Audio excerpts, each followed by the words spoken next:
Esta es la segunda clase de una introducción que estamos teniendo este año. Este año hemos escogido empezar haciendo un estudio que pudiéramos llamar humanístico, lo pudiéramos llamar también filosófico, un estudio de lo que es el hombre.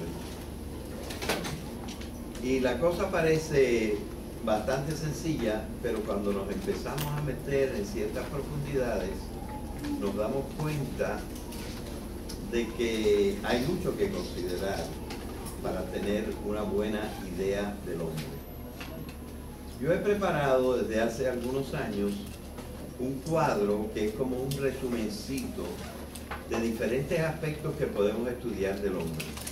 Y ese cuadro está proyectado aquí. En este momento se ve solamente la mitad del cuadro en sí. Yo creo que tú podrías por un momento quitar la parte de arriba y levantar la cosa de manera que se vieran las dos partes por un momento. A ver, más o menos ahí está bastante bien, porque toda la escritura del cuadro estaría allí. Y ustedes se dan cuenta que para estudiar al hombre nosotros hemos escogido estudiar dos aspectos del hombre. Estudiar la naturaleza del hombre y estudiar la cultura del hombre. Así que es una de las cosas que nosotros vamos a estudiar. Y ya desde este momento podríamos decir unas palabritas generales que identifiquen qué aspecto es la naturaleza del hombre y qué aspecto es la cultura del hombre. Y no es difícil, por lo menos en una primera visión, hacer esta diferencia. Porque reconociendo que la palabra naturaleza viene de la forma nato, que es una palabra española que significa nacido, y que por lo tanto está ligado al hecho de nacer, la naturaleza es el equipo que nosotros traemos, equipo de todo tipo, pero mayormente equipo biológico, con potencialidades para desarrollar un equipo mental, el equipo que traemos cuando nacemos. Esa es la naturaleza. Claro que la naturaleza no está completamente desarrollada cuando nacemos. Nos pasamos 9 meses en el vientre de nuestra madre y después todavía tiene que desarrollarse el cuerpo. Nos toma hasta 24 años desarrollar el cuerpo. Más o menos se dice que ya todo el desarrollo está completo a los 24 años. Y entonces pues tenemos ya todo nuestro equipo, pero al mismo tiempo ya hemos empezado a entrar en la otra dimensión del hombre, en la otra forma, el otro aspecto del hombre, que es la cultura. Ya a los 24 años, por ejemplo, podemos ser perfectamente puertorriqueños, o podemos ser budistas, es decir, haber desarrollado unos aspectos culturales bastante importantes. En este sentido, aunque existen otros sentidos de la palabra cultura quiere decir, en la forma que la estamos usando ahora, lo que nosotros hacemos con el equipo con que nacemos. O sea, la naturaleza es lo que Dios nos dio. Y la cultura es lo que nosotros hacemos con lo que Dios nos dio. Y aunque en este cuadro la naturaleza está arriba y la cultura está abajo, En cierta manera, la cultura se tiene que apoyar en la naturaleza. De manera que el cuadro podría ser puesto al revés y poner arriba la cultura, porque el fundamento para la cultura es el equipo que nosotros tenemos para poder desarrollarla. Y ese equipo es la naturaleza. Ahora, la naturaleza es un concepto que tiene muchas facetas, porque nosotros no somos los únicos que traemos un equipo. Los animales traen su equipo particular. Las plantas traen otro equipo diferente. Poco a poco hemos descubierto que no existimos solamente las plantas y los animales, sino que hay otras formas de seres vivos. Por mucho tiempo, por ejemplo, cuando yo aprendí a estudiar, y empecé a estudiar, había 5 reinos de la vida. Los 2 superiores siempre los conocemos y los identificamos, y los otros siempre los estamos cambiando.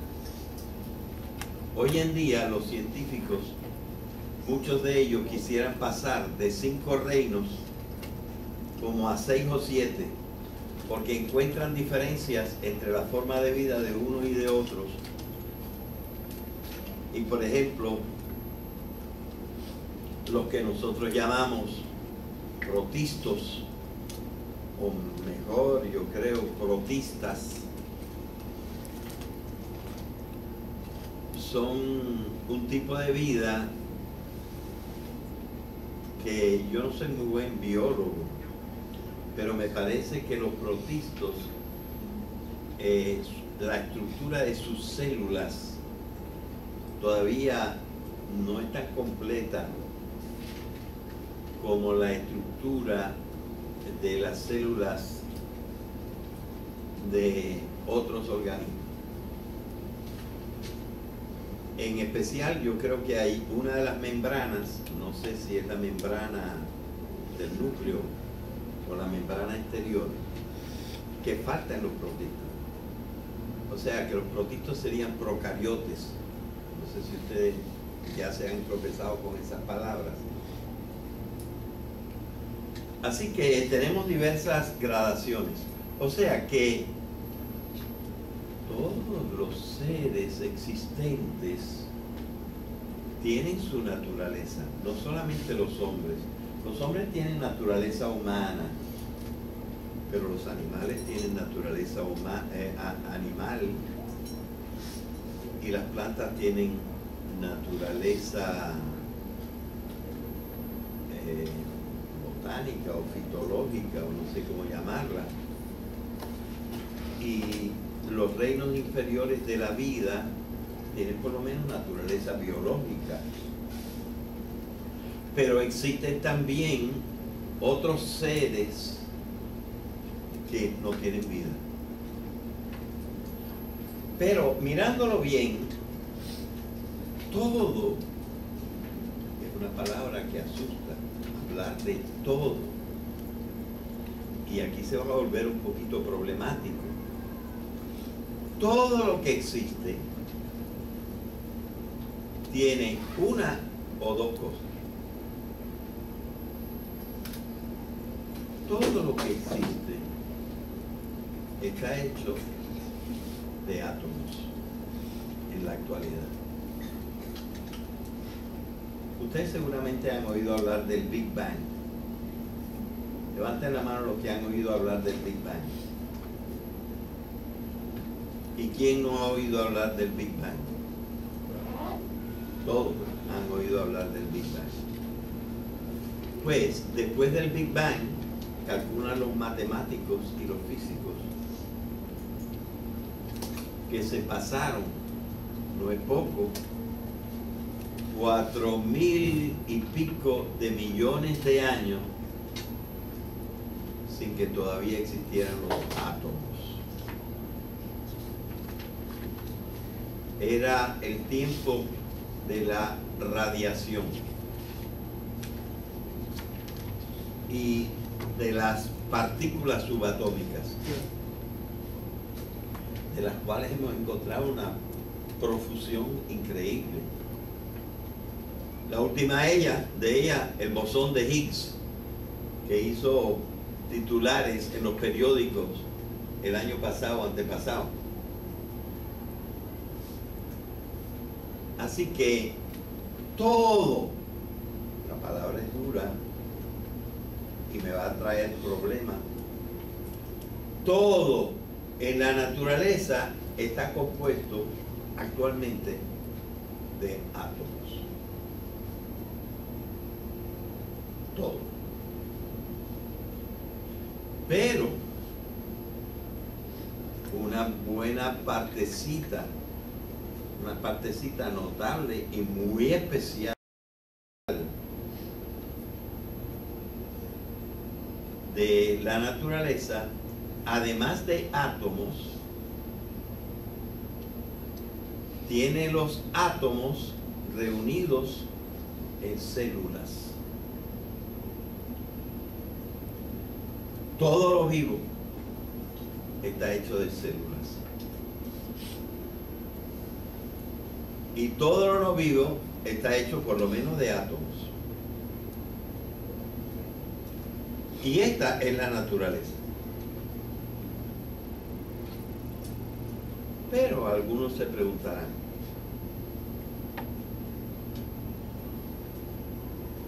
yo he oído hablar de unos seres, pero no he oído hablar que esos seres tengan ni átomos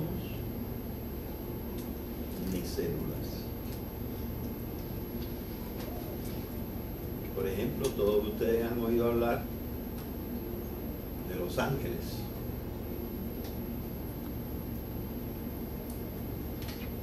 Bueno, pues entonces es problemático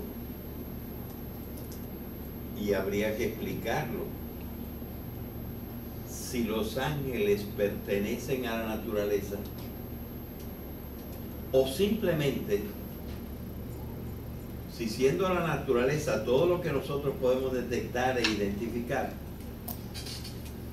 más bien parece que los ángeles no existen.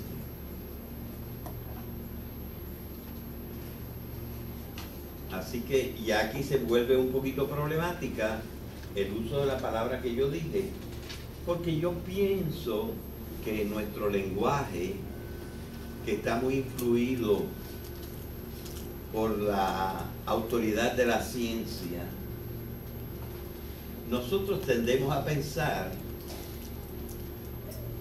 que toda la naturaleza tiene átomos y células y que no hay evidencia de que exista nada más. Claro, esto empieza a crear unas dificultades para entendernos.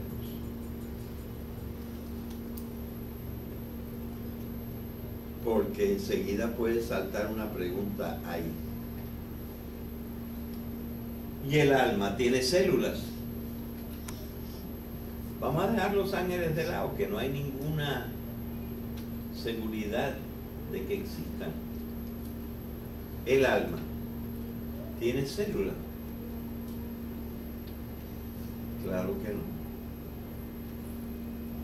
Pero entonces habría que preguntarse, ¿y el alma es un ser?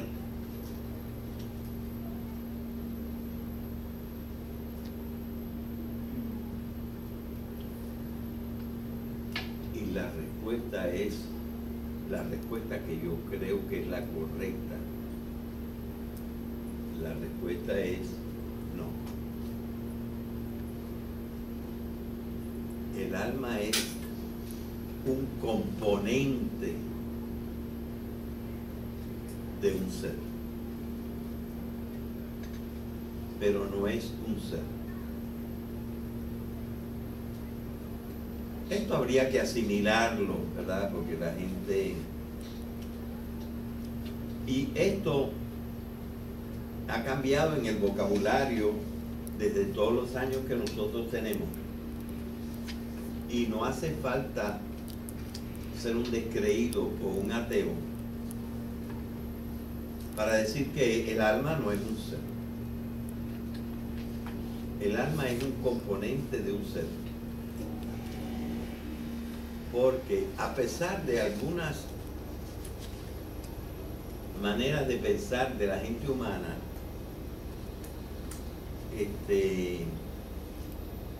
eso de que el alma cambia y se estaba metida en un cuerpo y luego se mete en otro cuerpo después de que muere, o según algunos se mete en un alacrán, o se mete en un pino, o en una hierbita, o algunos se convierten en piedras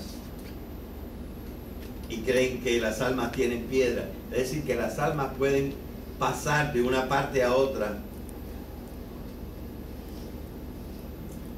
Y aquí nosotros empezamos a dudar de que la persona tenga una idea exacta de lo que es la realidad. Y yo creo que es bastante seguro decir que sobre todo aquello que nosotros llamamos la naturaleza es lo que está compuesto de átomos y de células. Porque miren, cualquiera dice que yo tengo alma, pero si no tuviera células, no tendría alma. O sea que el alma es como un desarrollo de mi corporalidad.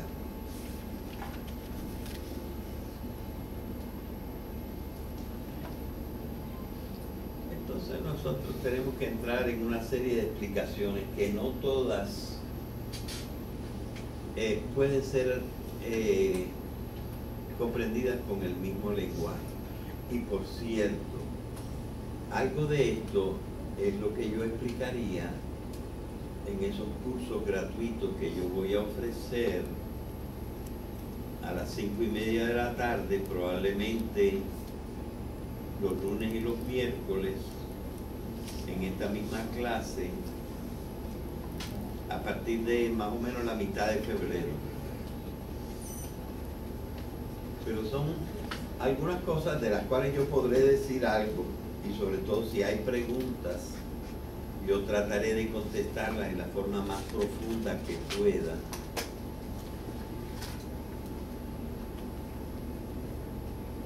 Y claro, todas estas cosas tienen su peligro. El peligro para la clase es que ordinariamente, yo calculo ordinariamente como el 15% de los alumnos se ponen contra el profesor. Dicen, este es un ateo, o este es un individuo que está contra la manera de pensar de la mayor parte de las personas. Este individuo no reconoce la Biblia. Una partida de cosas así.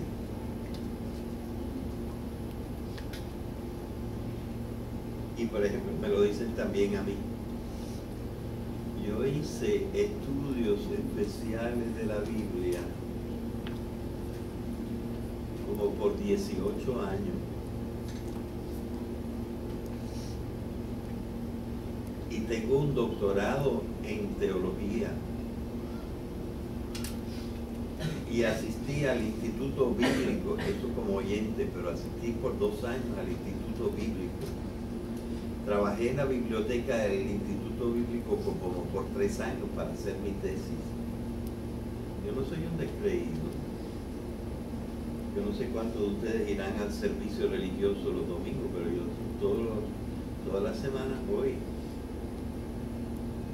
O sea, yo no soy un descreído ni un enemigo de la religión.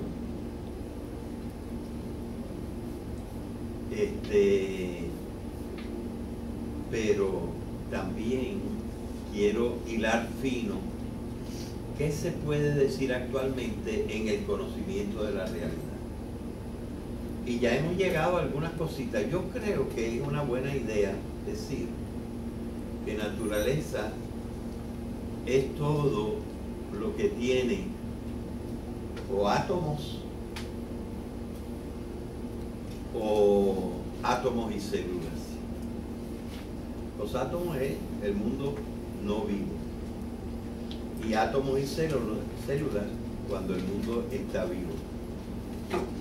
Pero de ahí no se puede decir que hay otras cosas que tienen átomos, células y alma, porque el alma no es una segunda parte del ser, es un componente, o con palabra de cierta filosofía, es un principio, pero el principio no está todo completo. El principio necesita de otro principio y no existe alma sin cuerpo. La manera de nosotros de hablar a veces no admite esto, pero en el sentido en que lo estamos tomando y estudiando el significado de lo que después podemos decir en la naturaleza humana, que existe un alma, no significa que el alma sea un ser. Y la realidad está hecha de los seres. El alma es una característica de unos seres superiores, pero necesita del cuerpo para funcionar y para estar organizada. Lo que pase después de la muerte no sabemos. Y mucho de la ciencia y mucha de la filosofía no se puede meter con eso porque no tenemos forma. Solo con la especulación podemos entrar en ese tipo de cosas. Pero hay incluso ahora otro factor que por mucho tiempo no se comprendió. Los seres humanos por mucho tiempo pensaron que existía la naturaleza y que la naturaleza era nuestra casa. Pero nosotros no éramos la naturaleza. Nosotros éramos los habitantes de la naturaleza. Y todavía cuando nosotros pensamos, o como niños, estamos nosotros pensando que el mundo es nuestra casa, especialmente este planeta, pero también todo el universo, pero que nosotros no somos el universo. También yo creo que este pensamiento hay que descartarlo, porque después de todo, también nosotros estamos hechos de lo que está hecho el resto de la naturaleza, de átomos o de átomos y células. Bien. Pero ahora nosotros tenemos que entrar un poquito más en detalle. Y ahí lo dice un poco, si bajas un poco, hay unas palabritas escritas antes. Allí se habla de qué es el hombre. Bien, ahí está bien. Y hay una primera oración. ¿Quién la lee? ¿Tú? Es un individuo racional, una persona que muestra las siguientes dimensiones en su naturaleza y cultura. Exacto. Las dimensiones son esos cuadritos que aparecen abajo. Pero, por ejemplo, la razón sola, que sería como el alma, no es un individuo. Un individuo quiere decir algo que no se puede dividir.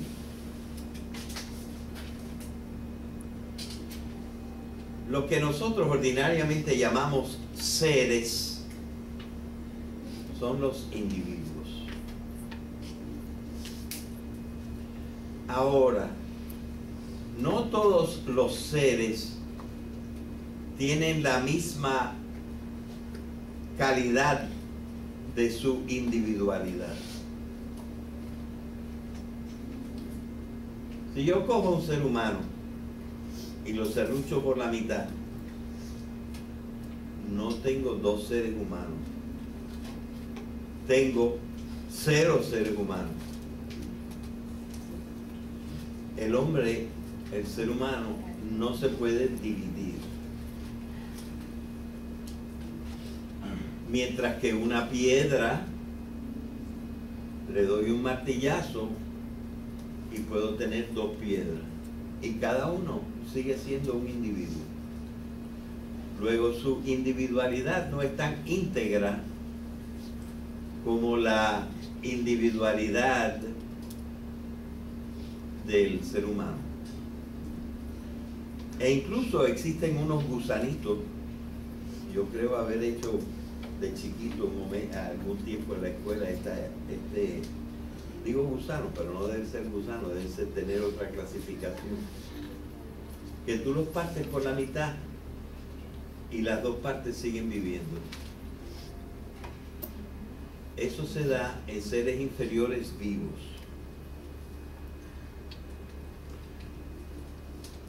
Y también se da otro tipo de individualidad menos perfecta que la del hombre. Por ejemplo, la del buey. Porque a un buey tú puedes quitarle una de las tenazas, hervirla y comértela, y a ese buey le vuelve a salir otra tenaza. Así que no es tan individual, porque algunas de sus partes se pueden reproducir otra vez.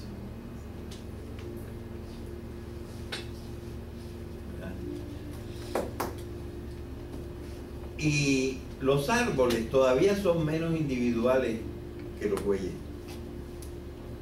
porque tú puedes quitarle una rama, una ramita a un árbol, separarla del árbol y a una cierta distancia del árbol plantarla, y ahora tienes 2 árboles.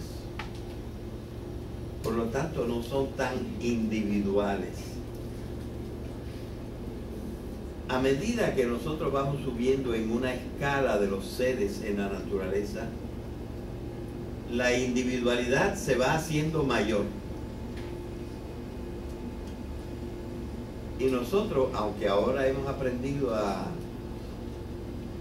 cambiar corazones, cambiar hígados, cambiar riñones, ¿saben lo que no hemos cambiado todavía? Cerebros.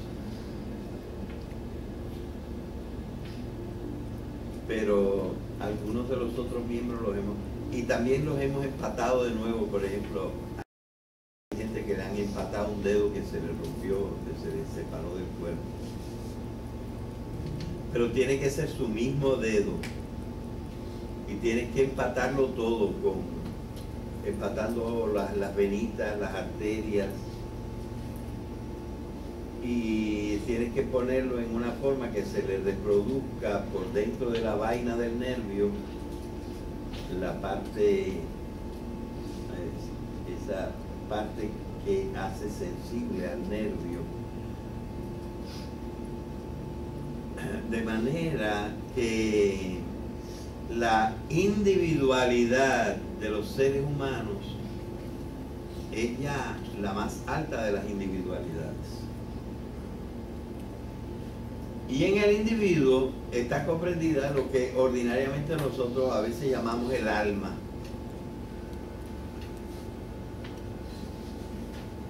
Y naturalmente eso hace que sea muy difícil pensar. Las almas pueden saltar de un cuerpo que se muere a otro cuerpo.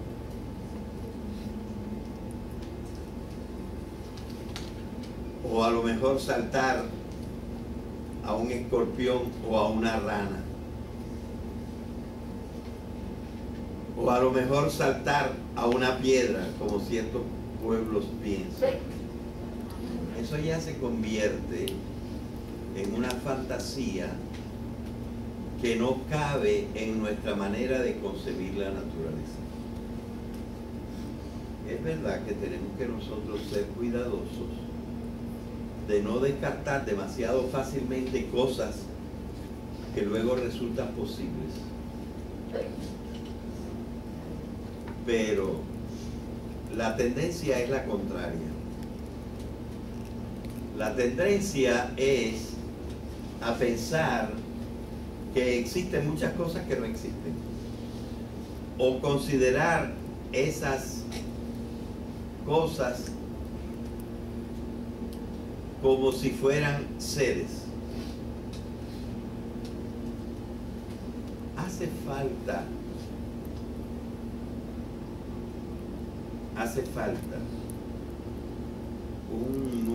una nueva palabra, yo diría, en filosofía. La realidad forma un todo, porque por ejemplo nosotros no podemos vivir sin medio ambiente, y el medio ambiente no puede vivir sin lo que tiene alrededor, y el medio ambiente necesita la gravitación universal y necesita la energía. ¿Verdad que en realidad lo que existe es el todo? Y hay una palabrita que puede reemplazar una palabra que ahora quiere decir otra cosa. Yo creo que nos deberíamos acostumbrar a decir que la unidad, la realidad está hecha de constituyentes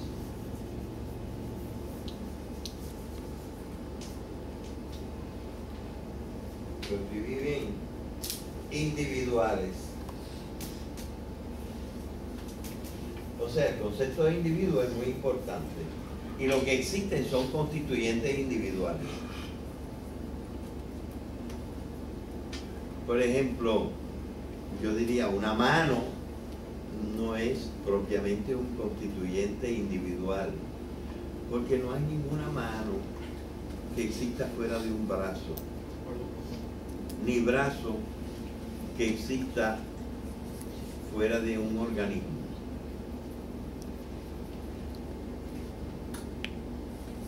Entonces hay cosas que son constituyentes individuales a un nivel,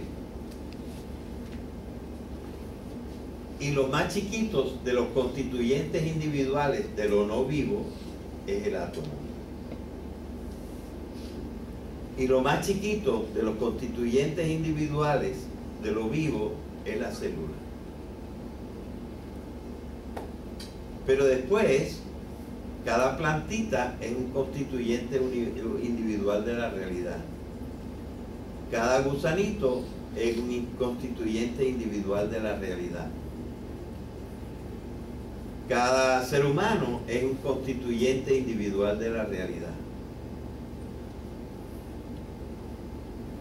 Antes de que se me ocurriera esta palabra, existía ya una palabra que es la que usaba la filosofía, pero que ahora la ciencia la cogió para hablar de otra cosa, y entonces ya la gente no la entiende. A los constituyentes individuales, Aristóteles, para mí el mayor filósofo que ha existido, a los constituyentes individuales, Aristóteles les dio el nombre de sustancias.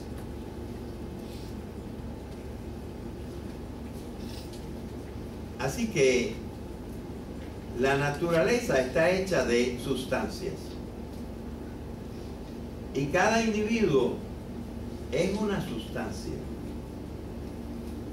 aunque muchos podemos tener las mismas características. Por ejemplo, todos los que estamos aquí sentados somos hombres, somos seres humanos, Pero cada uno de nosotros no es el anterior, ni el que le sigue, es él. Y por eso es que a mí me ha parecido importante decir, ¿verdad? ¿Qué dice ahí? ¿Cómo dice? El individuo es un individuo racional. El hombre es un individuo y no tiene dos partes. Tiene, en todo caso, lo podemos decir, como decía Aristóteles, dos principios, pero no dos partes. Tendremos que ser más precisos. Bien. Ahora, como nosotros no llamamos personas a nuestros perros, ni a nuestros caballos, y menos a las serpientes que vemos por ahí, o a los escarabajos, o a los gatos, o a los ratones, hay que distinguir entre individuo y persona. Por eso yo puse entre paréntesis con otro color la persona.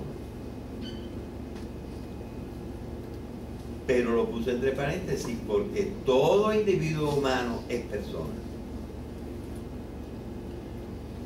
Pero lo llamamos persona cuando estamos pensando en que esta persona está conectada con otras personas.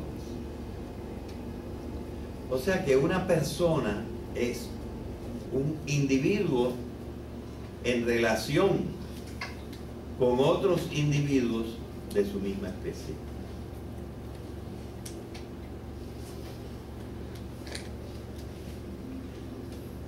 Y quiero decirles una cosa.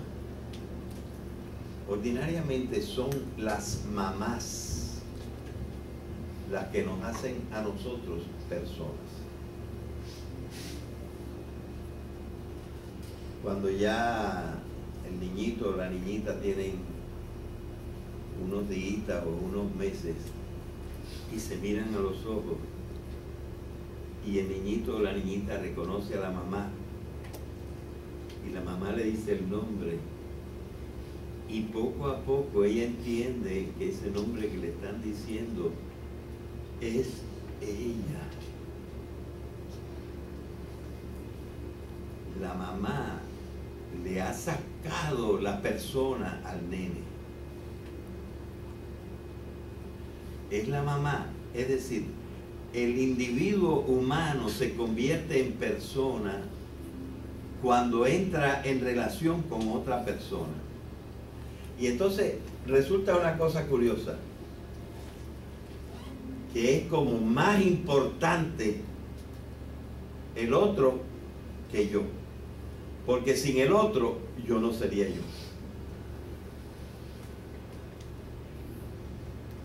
El otro ya es persona y me hace a mí persona al hacerse relacionado conmigo. O sea que la persona es el individuo humano cuando está considerado en relación con los demás individuos humanos. Entonces, resulta que el hombre no es solamente un ser individual, sino que para ser hombre con todas sus posibilidades y tener personalidad, es necesario que viva en relación. Y esa relación se llama sociedad. El elemento más pequeño de la sociedad ordinariamente es la familia, ¿verdad? Pero nosotros vemos que la relación es fundamental. Y esto en la práctica se olvida para muchas cosas. Por lo cual, desde hace 30 años, en esta clase que yo doy desde hace 30 años, siempre escribo en la pizarra esta frase que voy a escribir ahora.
Más o menos. Ahí la desarrollé un poquito más. Si tú piensas en un individuo, si tú conoces a un individuo humano, por más que lo conozcas íntimamente, que hayas revisado todo su cuerpo, que hayas visto cómo reacciona, tú todavía no conoces al hombre. Porque el hombre, para ser verdaderamente hombre, tiene que estar en relación con otros individuos humanos. Y esto se olvida continuamente. Y es lo que crea, por ejemplo, las sociedades o los grupos individualistas que no consideran las necesidades de los demás en todos los aspectos, incluyendo, por ejemplo, el económico. Y una característica que ha llegado a un estado de exacerbación increíble en este momento es que el 1% de los individuos de la sociedad americana tienen el 95% del poder económico de la sociedad americana. Y el 99% de la sociedad americana tiene entre el 5 y el 1% de las posibilidades de la sociedad americana. Es decir, el individualismo ha llegado a un estado en que el hombre no se puede desarrollar o no se puede desarrollar en su totalidad.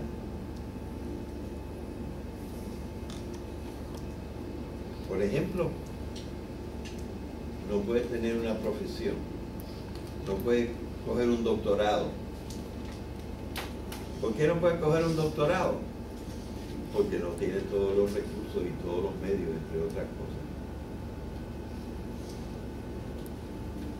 O porque le han machacado tanto el espíritu que no logra componerse para hacerlo. Entonces nosotros lo que estamos viendo también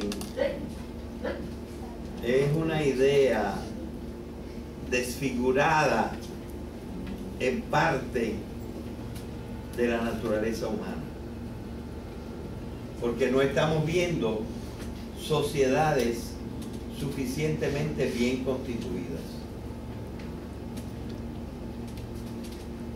O sea, no podemos nada más mirar y examinar a los individuos para saber lo que es el hombre. Tenemos que hablar de la generalidad de todos los seres humanos, ¿verdad? Entonces ya yo les dije lo que es una persona. Una persona es un individuo en relación con otras personas. Y no se puede llegar a ser personas sin estar relacionados con otras personas. De manera que esto es lo que nosotros vamos a estudiar, pero lo vamos a estudiar como en dos pasos. El equipo que trajo al nacer o cerca de su nacimiento y qué cosa ha hecho en los diferentes grupos sociales, qué cosa ha hecho trabajando con este equipo. Y así, por ejemplo, nosotros hemos desarrollado el bolero, la salsa. Los españoles han desarrollado la zarzuela y la paella, y cada uno ha desarrollado hasta un estilo de pintura en los diferentes tiempos, etc. y hemos formado la cultura. Y unos hablan en español y otros hablan en inglés y otros hablan en ruso y otros en chino, ¿verdad? De manera que nosotros hacemos cosas diferentes por grupos, hacemos cosas diferentes con el equipo que nosotros tenemos. Bueno, hasta ahí hemos podido llegar en el día de hoy.